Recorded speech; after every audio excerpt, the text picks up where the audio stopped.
Hi everyone, this is Kasia Bosne, and in today's interview I have a pleasure to speak to Dr. Eben Alexander, international best-selling author of the most amazing book, Proof of Heaven, and his second book, Map to Heaven.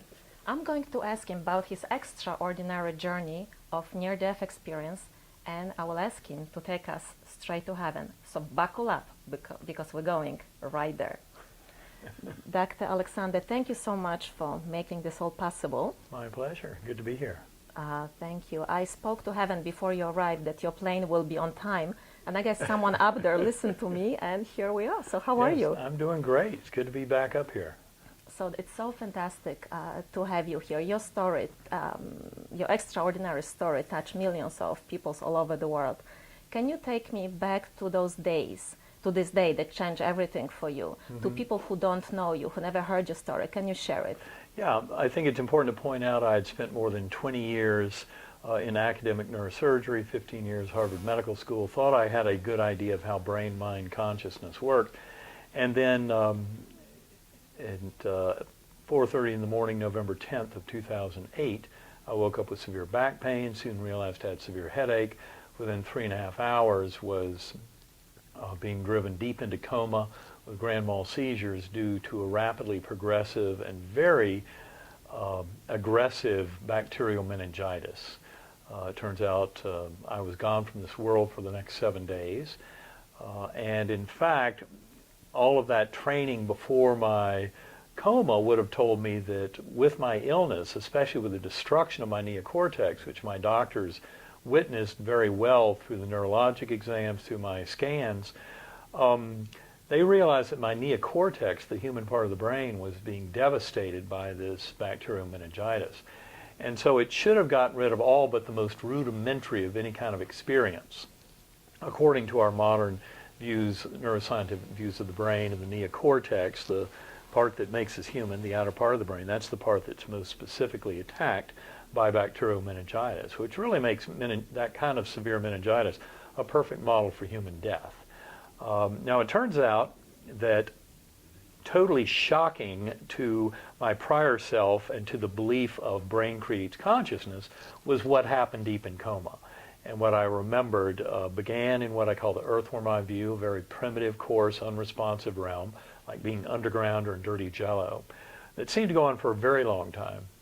And I think in looking back on it, that earthworm eye view was the best consciousness that my brain could muster while the neocortex was being destroyed by this aggressive, primitive bacterial meningitis. It turns out that what happens next is really kind of the big surprise of the journey, because in fact, as I was down on that bottom with that very limited neurologic function, and in fact in that earthworm eye view, I had no memory of the life of Eben Alexander. I could remember nothing of my earthly existence, remembered no words, no language, none of my scientific knowing, none of my religious concepts. Everything got wiped out.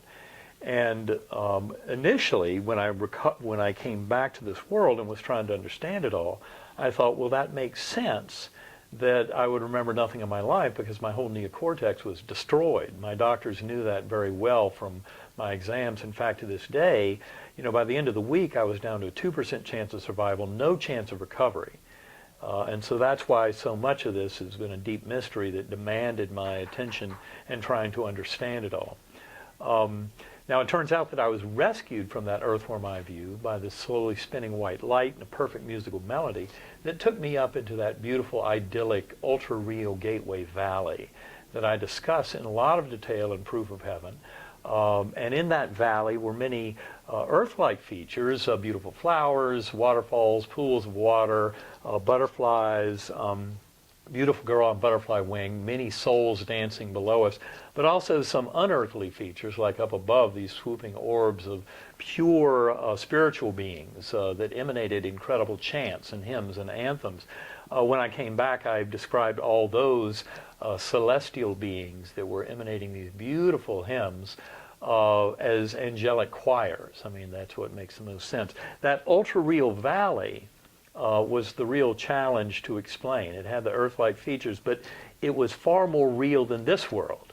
And that part is very hard to explain. And in the months after my coma, when I was trying to explain all this as some kind of a brain-based hallucination or dream or drug effect, it was a real challenge to explain that ultra-reality. And the way that it comes out is so profound, the way we can know things. And that was just the beginning of my journey, because in that idyllic realm, that kind of heavenly realm, but with Earth-like features, that was but one step on the pathway up through higher and higher universes, temporal and spatial dimensions, and I remember seeing all of that collapse down. Our four-dimensional space-time down here collapsing down, what I call deep time and a more fundamental causality and time flow of that spiritual realm, of that idyllic valley realm, all of that collapsing down in more and more levels until finally I was out in what I call the core, infinite inky blackness filled to overflowing with that unconditional love and its infinite healing power, and a brilliant orb of light. In the strong sense of the three of us, of that unconditional love, the creator of the entire higher dimensional multiverse, and all far beyond our ever having the ability to know, this brilliant orb of light that I thought was a translator or interpreter, and then of course my consciousness, which by this time I hope everyone realizes is far beyond Eben Alexander's limited consciousness. This was a far greater consciousness that we are all part of. And then in that realm I was told, you're not here to stay, you'll be going back, in that core realm. And I would tumble back down to that earthworm eye view, which didn't make any sense to me initially, but I knew at that time, I learned that by remembering the musical notes of that spinning melody, I could bring the melody back to me, and it would open up like a rip in the fabric around me back up into that idyllic valley with the beautiful girl on the butterfly wing, always getting that same message of unconditional love that she gave me. You are deeply loved and cherished forever. You will be taken care of.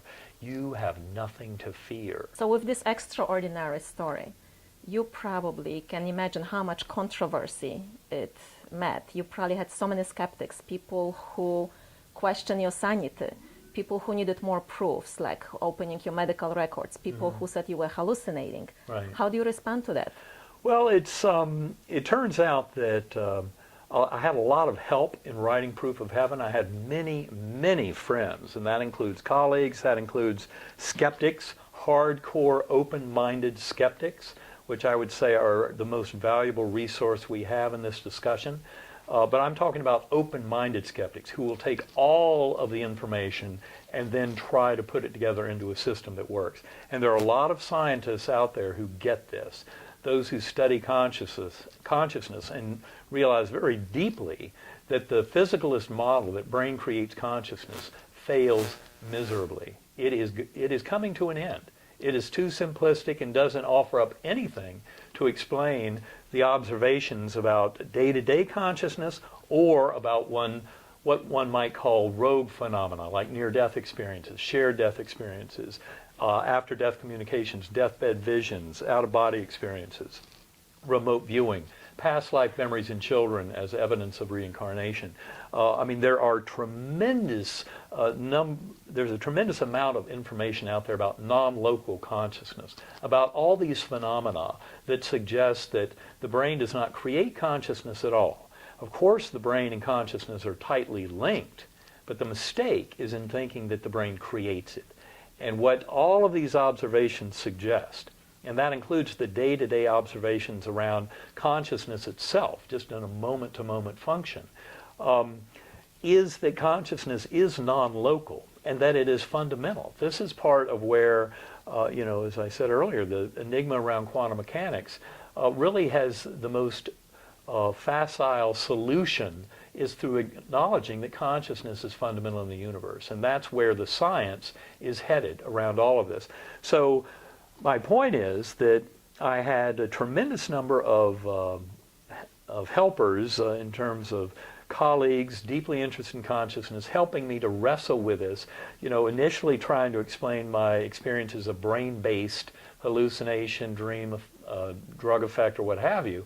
But the more I realized how sick I was, and the more I went through my medical records with colleagues and others interested in helping me to understand this, the more I realized that my neocortex was way too damaged to have experienced anything, other than, say, that earthworm eye view. I think that could have been mustered up by my very beleaguered neocortex, but not everything else that happened as I went up into those higher levels, the gateway realm, the core realm, and then oscillating, cycling through multiple times. There's no way to explain that ultra-real realm based in the limited function that was shown in my neocortex at the time. There's no way any part of my brain participated in that. And that's what I go into in Proof of Heaven, is that whole analysis, trying to explain it as a brain-based mechanism. Now, the fact of the matter, if I'd been the only person to ever have had a near-death experience, it would be very hard for me to move forward with trying to explain it. I'd have to just throw my hands up in despair and go, well, I don't know. I guess crazy things happen to people when they're dying. The good news is there are millions of other near-death experiences out there. Millions. The vast majority of whom have come into being in the last 40 or 50 years, since doctors developed ways to resuscitate cardiac arrest patients. And so even though near-death experiences of the very same flavor go back thousands of years, for example, you can go back and read Plato's account of the Armenian soldier, 2,300 years ago, killed in battle. That account sounds for all the world like a near-death experience in a soldier in Iraq or Afghanistan today. There's no difference, because these things are not culturally based. They're part of who we are and the very nature of existence of this universe. And that's why the most shocking thing are the similarities between these stories. When you go back thousands of years, the writings of religious mystics and prophets, the writings in the Quran, in the Bible, of journeyers who have been on the same journey, you find so many similarities. So it cannot be conspiracy. It is not before my coma, I was tempted to think it was conspiracy, but I didn't even bother to take the time to read near-death literature before my coma, because I believe the brain creates consciousness, so why would I waste the time? Of course. And why would I spend any time reading about the rich scientific literature on reincarnation?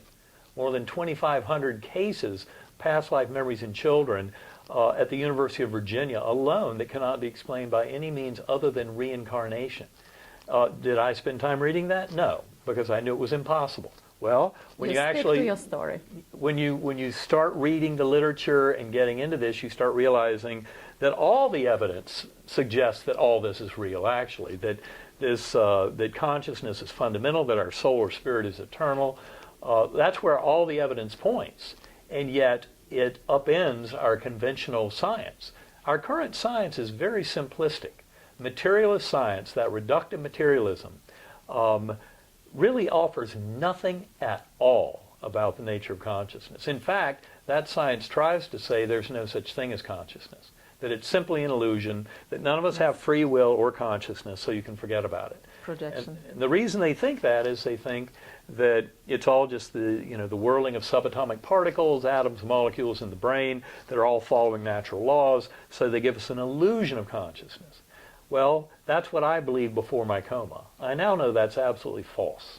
That in fact consciousness, soul, spirit is fundamental in this universe, that when our brain and body die, it's actually a liberation, so that our conscious awareness gets to a much higher, more knowing level, just as near-death experiences have been telling us for thousands of years.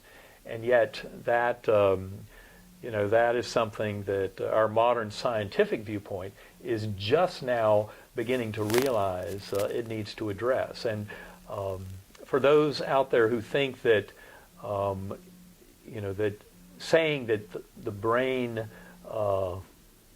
doesn't create consciousness gives them so much trouble, I point out two very commonly observed clinical situations. One is called terminal lucidity, where elderly demented patients start having these oases of very brilliant clarity and insight and reflection, often at the time when they're seeing souls of departed loved ones who are there to escort them over. And those are extremely common. I mean, literally millions of observations of terminal lucidity. And likewise, there are the acquired savant syndromes, idiot savant syndromes, like in autistic children, or after brain injury or a stroke. People have an ability, because of the brain damage, to do some superhuman mental function. For example, calculate pi to 3,000 digits in their head. I had a patient who could never do this before. He was hit in the head with a baseball, and he came in for follow-up a few weeks later and said, "Doc, I couldn't do this before. Maybe you can explain it to me." And he asked me if I had a map. So I pulled out a map, and I showed it to him, and he looked at it for about 3 or 4 seconds and said, "Put it away." And then he started drawing. And from memory, he drew this map perfectly. Perfect. And he said, "I couldn't do that before. How'd that happen?" That was in the setting of his getting hit in the head with a baseball. Many other scenarios like that. People who look through a phone book and, every 2 seconds per page, and they go through it, and then you ask them, what is Ralph Nelson's phone number, if that was one that was just in there that they looked at, and they'll remember it. How does that happen? There are mental functions that go far beyond anything that we can ascribe to the physical brain. So that's where the modern scientific understanding is going to mature in the next decade or so. So what's really intriguing for me is that the main message for you was that we are cherished, we are loved. By whom? We are loved by the Creator. The best way I can put it is that source, that infinite loving source that seemed to be the source of all that is, loves us so deeply, loves this creation. And in fact, our very this spark of awareness, this kind of magic of conscious awareness that each and every one of us has every moment to moment, that awareness is a very direct link to that infinite power of that divine creative source. And that's why Map of Heaven is a clarion call for people to get deeply into meditation. If you want to know answers and find out much more about who we are, what we're doing here, how this all works, we need to go within our own consciousness. And when you realize that the brain doesn't create consciousness, but that the scientific view that's emerging is that the brain is a reducing valve or filter that limits that pre-existing consciousness down to this little trickle of an apparent here and now that are very much illusory. And that is, again, where the modern scientific view is helping to take us to the next level. But it has to do with fully recognizing the deep mystery of quantum mechanics. As Einstein said, past, present, and future are cleverly wrought illusions. And they are. In fact, causality and time flow in our world is something that is an emergent property of consciousness on this side of the veil. And the materialist science is in this incredible rush to try and understand all of this by combining quantum mechanics and relativity, whether it be quantum gravity or string theory. But it all is getting to the same point, which is realizing, as Sir James Jeans said back in the mid-20th century, musing over the incredible mystery of the measurement problem in quantum mechanics, he said the universe begins to look much more like a great thought than a great machine. We should herald mind as the creator and governor of this realm, which it is. And that's what we're coming to realize, is that mind, soul, spirit, consciousness are fundamentally real. I would say that our consciousness is all interconnected, and it's not just about humans. It's not just about life on Earth. This is much, much bigger than that. And we're becoming part of that much bigger package in our awakening and understanding. And in Map of Heaven, you said that you're still searching. What is it that you're still searching for? Well, I know that I will never, in this lifetime or in many, many additional lifetimes, have the answers to everything. Human brain and mind can never understand everything. That's why a big piece of the advice I give to the scientific community in Proof of Heaven is do not mention theory of everything as if you have one, because it'll be a guaranteed ticket to embarrassment. This is something that was very clear to me on my journey and should be crystal clear to anyone. Obviously, a sentient being can get close to knowing all that it potentially could know, and it will think it's close to knowing all that is knowable. But the mistake is in that incredible hubris of thinking that all that I can know is all that is knowable. And that's where the whole thing just falls apart. Is ridiculous. As I point out in Proof of Heaven, the human brain and mind is in slightly better position than the chimpanzee brain and mind to come up with a theory of everything, but not much. Don't let it go to your head. And I think this is a crucial part of this. But we can get much deeper knowing by getting in touch with that consciousness deep within. That's why in the appendix to Map of Heaven, which is entitled The Answers Lie Within Us All, I talk about the work that I do with sacred acoustics. Yes. And sacred acoustics, the sound meditations, very important. These are tools to help people get in touch with that infinite consciousness. Yes. Incredible source, the ultimate source of all creativity and all knowing is within us all. But that's why I try to meditate an hour to a day, more if I can, and I use the sacred acoustics tones. I work with them to help develop more advanced tones all the time to try and help take this world to the next level. And that's what all that work is about. So life also speaks to us through symbols, events, synchronicity, events, signs. For instance, for me, I see white feathers everywhere, or each time I'm looking at my cell phone, I see 111, 222. I don't know if I should ignore it or if it's... No, pay attention. If I should pay attention? The messages are everywhere. What does it mean? How can we learn to pay more attention to notice those signs of synchronicity? I think it's to be just to be open. You know, show up, pay attention, and keep track of all of this. And basically don't take anything for granted. Just assume that everything has meaning to it. And then step back enough and be open-minded enough and spend that time in meditation and reflection and just letting all of that percolate and simmer. And I think the answers and the knowing will come to us much more clearly. But it's important to be open. You know, I get into that in Map of Heaven, the whole issue of synchronicity, all the focus that Carl Jung placed on synchronicity. And to me, it's a crucial part of getting to the meaning that we can all find in our existence here, as individuals, as soul groups, as nations, as ethnic groups, all of humanity and beyond. It's all about showing up, paying attention, and being aware of that meaning that is there. So talking about spirituality and science, you beautifully made that match in heaven between those two worlds. Like science says, like what you just mentioned, that thoughts, our emotions, they are illusion, they are projection. Only what's material, what we can see, that actually what exists. And I always was taught that it all starts with intention. Where the intention goes, energy floats, and it manifests itself with the desired outcome. It's like a flame, sparkle that goes into flames. And how can we distinguish what's real, what's unreal, and get the best out of two worlds? Well, I feel that the best way to distinguish that is really to go within. We can get tremendous insight and guidance from within, deep within our consciousness. Now, important to point out, the little voice in our head, the little rational voice, logical thinking voice, right here in my temporal lobe dominant hemisphere, that little voice is not consciousness, okay? Very clear to me now. I might have tried to argue before my coma that is, you know, the pinnacle of consciousness, but it is not. It's a little more than a parlor trick.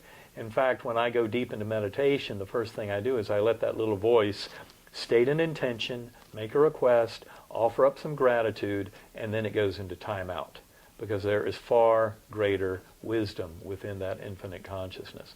And that little logical voice is not my friend. It is way too tightly tied to ego and to self. That little voice in my head, you know, by being attached to ego and concepts of self, it uses those tools that ego uses, mainly fear and anxiety. You know, fear about the future, anxiety about the past. And that's why that little voice in the head is not really your friend in getting to deeper truth and answers. And that's why the meditation is so important. But I feel that to try and get a deeper concept of truth and to know what is real and, you know, how do I separate out what is just imagined versus what is really fundamentally knowing, I can do in those meditative states and get to, it's really also appreciating the power of love, of that unconditional love. And of course that phrase gets thrown around a lot. And in that sense, like any other words, it loses its meaning. And it's important to understand that unconditional love has infinite power to heal. And that's how we can all use exactly that power. Okay? Okay, so if I open my Google Maps and type heaven, what would be the best and fastest directions for my GPS to get me there? Well, you're not going to find it in the physical universe at all. It does. Damn it. It is right where we are. Heaven is right here. That's why so many of the stories that I get from people are, you know, a deathbed story, where someone witnessed, like especially in a shared death experience, and I hear them every month or so. I hear incredible shared death, which are fantastic stories, because they're of a bystander, not of the person who's dying, but of a bystander who's there with the loved one, and the bystander soul gets sucked along on the journey, even to the point of seeing a full-blown life review. And when you hear those stories, it is fundamentally earth-shattering what it really means. But the truth is, this is an entire reworking of what we understand as the nature of reality, and realizing that the material realm is in many ways very much the illusion. And the thing that truly exists is soul, spirit, consciousness. And so we don't have time to go into it anywhere close to the, what we would need to fully get into this. But I'll tell you, it has to do with realizing heaven is right here where we are. It's not like you have to be out there somewhere for where it is. It is here. But, growing up in this culture, the idea is if it's all in your mind, it's not real, it doesn't exist. Well, guess what? It's all in your mind, and it's absolutely the most real thing in the entire universe. And get that straight. And that's where we're all headed, is a deeper recognition of the truth of that. Well, I couldn't thank you enough for speaking from your heart, for your kindness and generosity, and for everyone who would like to find out more about Dr. Eben Alexander's story. I highly recommend those two wonderful books. They are page turners and heart opener. So thank you so much, and have a happy holidays. Well, thank you. Happy holidays to you too. Thank you.